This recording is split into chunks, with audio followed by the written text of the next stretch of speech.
Hello friends, तुम्ही खाल्लंय का लहानपणी अशी बॉबीज म्हणजेच पोंगे? विरू पहा कसं आपण लहानपणी हातात नाही का 10 फिंगर्समध्ये घालून बॉबी खायचो तसं खात होतो. आणि इथं आलो होतं हर माल 20 रुपये में. तुमच्या इकडे येतं का असं हर माल? म्हणजे गरिबांचा किंवा आपल्या सगळ्यांचा मिनी काय म्हणतात मॉल म्हटलं तरी पण चालेल का. तो एवढ्याशा गाडीवर ते इतक्या व्हरायटी ठेवतात की बास. क्वालिटीचं थोडं असतं प्लस मायनस, पण एका गाडीवर त्यांनी इतकं जसं मॉलमध्ये मिळतं ना की तुम्ही या एका छताखाली तुम्हाला सगळं मिळेल, तसं एका गाडीवर तुम्हाला सगळं काही मिळेल असंच. मग आम्ही मुलांनी तिथून स्लाईम घेतले, बाकी तर आम्ही काही घेतलं नाही.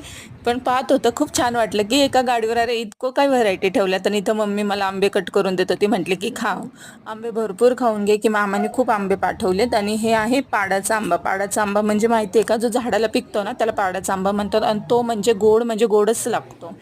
आणि त्याच्यानंतर गेले होते मुलांचे कटिंग करायला. इथं विरूचं चाललं होतं हेअर वॉश करणं. आणि ही जी कटिंगवाली जी आहे ती माझी कॉलेजची फ्रेंड्स आहे, रील स्टार आहे. आणि तिने मला खूपदा इन्व्हाइट केलं होतं की तुझे मुलं घेऊन ये, मी त्यांचे हेअर कट करेल. म्हणून म्हटलं आज वेळ काढून जावतच तिच्याकडे. मस्त हेअर कट केला. तुम्हाला पण ते व्हिडिओ दाखवून. चला बाय, टेक केअर.